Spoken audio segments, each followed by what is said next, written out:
हाय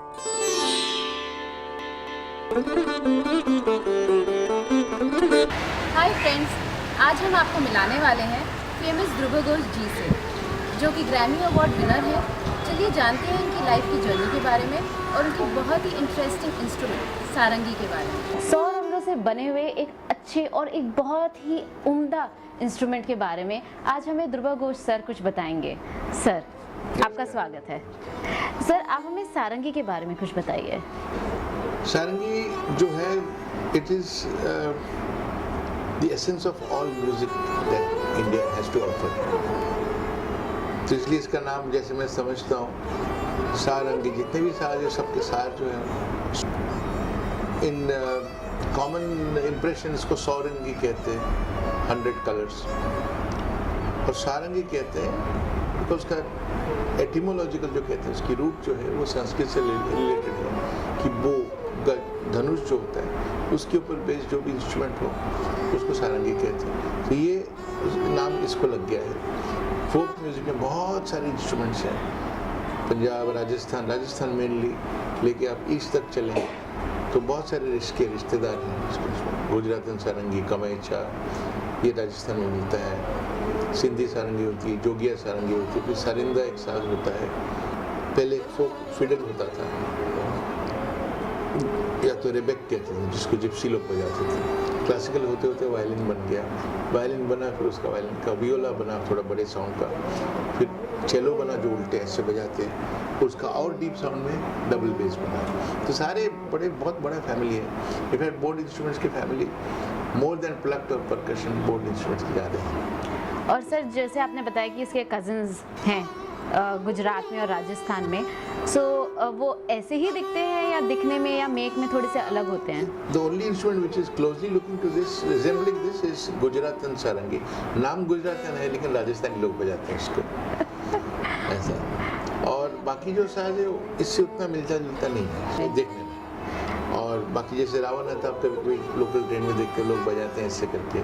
नारियल का होता है, छोटा सा स्किन होता है उसके ऊपर, और एक डंडी ऐसी होती है, बाम्बू होती है, और तरफ के तार होते हैं 6-7, और जो मेन तार होती है वो हॉर्स हेयर को ट्वाइन करके स्ट्रिंग बनाते हैं, इसके ऊपर बजाते हैं। और ये सारंगी जैसे साज है, I think most of us know it, that हम इसको लेफ्ट हैंड के में index, middle and ring finger की क्यूटिकल्स कहते हैं उसको, the skin and the nail, the skin just about the nails, ये जो कॉर्नर है यहाँ से बजाते हैं।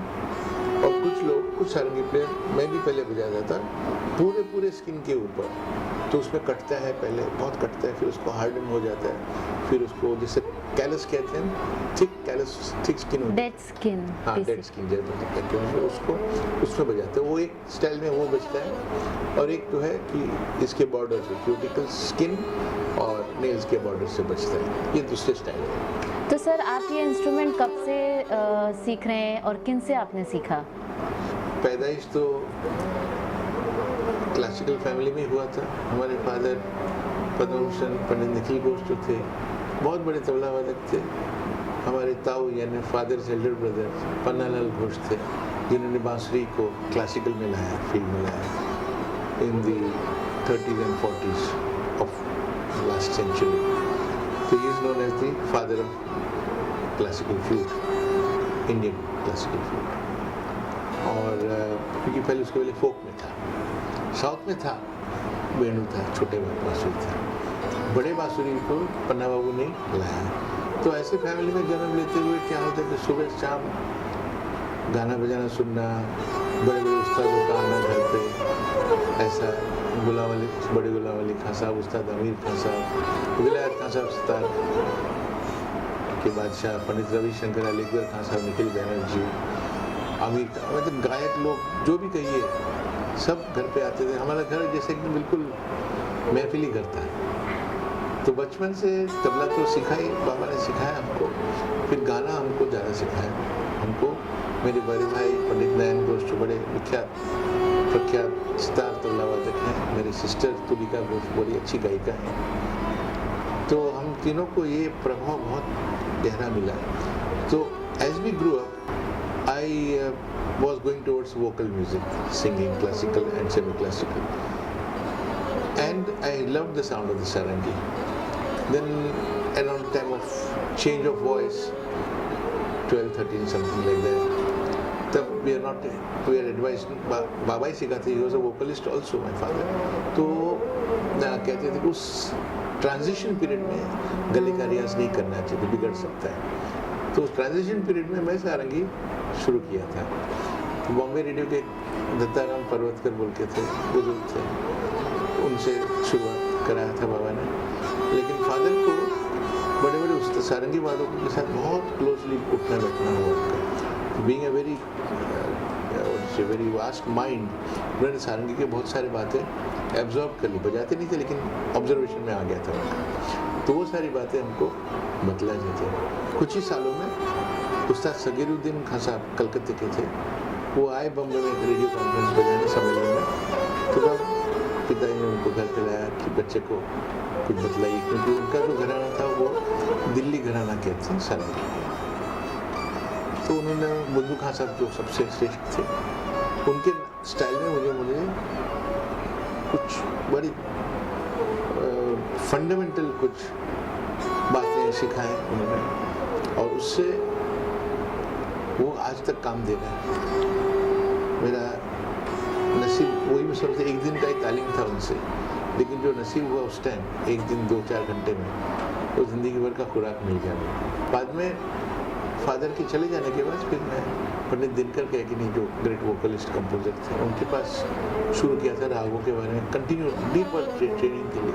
उनको भी सारंगी का बहुत जनरल नॉलेज बहुत अच्छा था। तो ये सारी बातें मिला के सारंगी के प्रति मेरा जो खींच था वो बचपन से था। और मैं एक बहुत इम्पोर्टेंट बात कहना चाहता हूँ कि नॉर्मली सारंगी वादकों के घर पे उन लोग अपने बच्चों को सारंगी लेने से मना करते थे, क्योंकि साज जो है बहुत डिफ़िकल्ट है, बहुत साल लग जाते हैं, कटता है रियाज करते करते। 15 साल साधना करने के बाद स्टेज पर जाने के लायक होता है वो। सेकेंड पॉइंट ये कि गाने में सारंगी संगत में लगती है, और वहाँ भी इकोनॉमिकली उसको उतना रिवॉर्ड नहीं मिलता, बहुत पुअर रिटर्न्स मिलता था। उतने मेहनत करो, उतना ज्ञान अर्जन करो, और फिर आखिर में जाके गुजारे के लिए बहुत कम पैसे मिलते थे। तो फादर ने हमको बहुत इंस्पिरेशन दिया कि अगर तुमको कुछ कंट्रीब्यूशन करना है म्यूजिक सोसाइटी में, then take up sarangi. Your profession will start much later, but you will be bringing great subject into the mainstream of the educated class who are not going into sarangi. आप देखेंगे कि today tabla players after 2-3 years, good looks, good dress, they think they already become Zakir Hussain, and they want to get gigs. Gigs means concert, things like that, small things. And the first they start doing the body movements like Ustad Zakir Hussain, and they think they have become tabla player. They're getting confused. Therefore, a vacuum period will come, where a huge vacuum will happen, and people will find their competence, whatever little competence they gathered, is of no use, because society has changed. In the meantime, has changed because society is shifting very fast now. पहले 50 साल में कुछ change दिखता था, अब 5 साल में changes होने लगे। तो जितना आपने साधना किया, आपके गुरुओं ने साधना किया है, तो उसकी तरफ लोग जानना नहीं चाहते। They want to achieve the glamour which you have by performance, presentations and the way you interpret your कला। हम लोग जब छोटे थे, हम लोग बड़े उस्तादों को देखते थे बजाना गाना, बहुत अच्छा लगता था। हम लोग काश हम भी वैसे गा सकते, काश हम भी वैसे बजा सकते। एक रोल मॉडल होता था, लेकिन पता भी चलता था उन लोगों ने 25-30 साल साधना करके वो रोल मॉडल की तरफ पहुंचने का रास्ता भी मालूम होता था, क्योंकि वो समझाने वाले होते थे कि इतना मेहनत करना होगा ऐसा। But what I want to tell the youngsters is that, as I said, if you love something and the passion is there, your work will be taken care of. 3 student जिनके आपने नाम लिए, जो आपके टॉप मोस्ट स्टूडेंट्स हैं, उसमें से सिर्फ एक ही इंडिया में रहते हैं। ऐसा है कि इंडिया में कम लोग इसे पिकअप कर रहे हैं? देखिए, ऐसा है कि एक लड़का भोपाल का भी है, वही स्वामी सारंगी खानदान से है, आबिद हुसैन उसका नाम है। हाँ, जो अहमदाबाद का लड़का, उसका नाम वनराज। अच्छा जी। वनराज। I would not look down upon Indian students at all, because we are, again, as I said, we are in a big transition stage. Because of the reality shows, now you tell me how many youngsters are going into singing. Okay, they are prodigies and also having good trainers, whether it's singing, whether it's dance and all that. So how many more people are getting into this subject as they grow up? And if the passion continues, they'll sacrifice their everything and get into it. That is for sure, because we have the quality of sacrificing, provided we know that we will not be lost in the Process, forest. हाँ. ऐसा है. Sir आपने काफ़ी collaborations किए हैं Indian instruments के साथ और वेस्टर्न के साथ भी. आप उस एक्सपीरियंस के बारे में और अपने ग्रैमी कोलैबोरेशन के बारे में प्लीज़ कुछ शेयर कीजिए. Okay. In my career, my collaborations, the opportunities to collaborate with musicians from Europe, from Middle East, from Far East, was very interesting because I came across wonderful musicians, wonderful human beings, and fortunately they were very serious people who were looking at how to make music together to reach certain goals, not as a tentative concert bajaye, but nobody knows each other for 3 years. I began with collaborating with Japanese artists first, then came to European artists with Baroque musicians who were, the viola, very serious, which was the precursor of the Western classical music. Uske saath Sarangayana, beautiful recipe, we made a wonderful CD of that. And then with Middle East instruments, with the Iran sitar and other instruments, the kamaicha, kemenche कहते हैं, हमारे यहाँ राजस्थान में kamaicha कहते हैं, but in Iran it's a classical instrument. Then you go to Far East, China, called erhu, also bird. Then you have in Japan, same thing called niko. Then they have koto, which is kind of like a big harp but played like this. And wonderful sounds have been collaborated with. I began to enter the whole thing as an accompanist, not professionally I'm telling. In order to make a dialogue, I enter as an accompanist. Then as an accompanist, you get enough chance to observe them. And then you emerge as a soloist, and sometimes you begin to influence the other musicians also. So I think collaboration by itself has to come out of temporariness. And my prediction is that collaboration music is going to be the classical format, not classical music, but the kind of the standard format benchmark for quite some time to come. Your Grammy collaboration, did it take 2 weeks or 2 months? Just 3 days. I'll tell you the reason why. Because the tracks in which I had to play were extraordinary pieces. And I'll only talk now about one piece, Paul Winter concert. He is a saxophonist. He was the leader of the whole idea. We were in Japan. So Paul Winter played a track of Atlantic humpback whales. And there are 2 whales, the male and the female. And you can listen to it on the net, or if you want I can send you a track, So there were these 2 of them, they sang 4 notes, one in one saptak. The female sang in 1 octave, 1 saptak higher. But so correctly pitched that when my electronic tanpura was on, over the 24 minutes pitch में एक फर्क नहीं आया उनका. Can you imagine in that depth, the thick water and everything, उनका pitch कितना correct था. So now I'm coming to the point. Paul made me listen to it. He said, "What do you think?" I said, "I want to play with them." I mean, not real, of course, the audio track. We played the track and I started playing, and it was so beautiful that, as if they sound on the headphones, as the whales are just next to you, and in between they breathe also, heavy breathing hota hai unka, heavy sounded, water splashes out of their spout and all these things. So all those sounds are coming, and then the pitch was so correct, so I played a variety of rag. उसके साथ बजा. I was playing, inspired हो गया था. I was floating for 24 minutes. Now the irony of it is, Japan is infamous for killing whales, and we did a whale rag sitting in Japan. So there was a message going, you see my point, to the world, that music has to be related to nature, and wherever music is inspired by nature, that form of music will last for a very, very long time, because nature changes all the time. Nature is inspiring you to change all the time. Mother Nature is constantly evolving, and it's telling us evolve, evolve, evolve. So that is what a musician needs anywhere. Even if you're a hard traditionalist, if you don't evolve, you become Jurassic Park.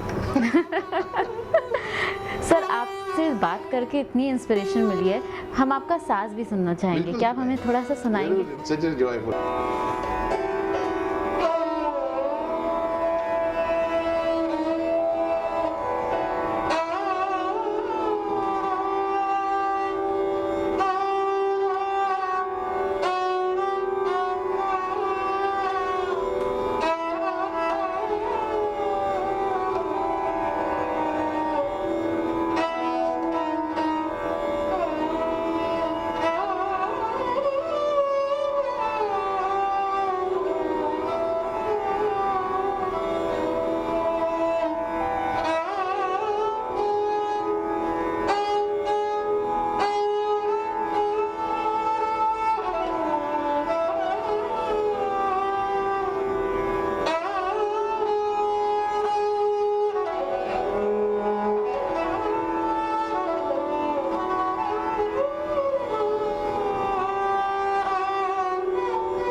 हैं।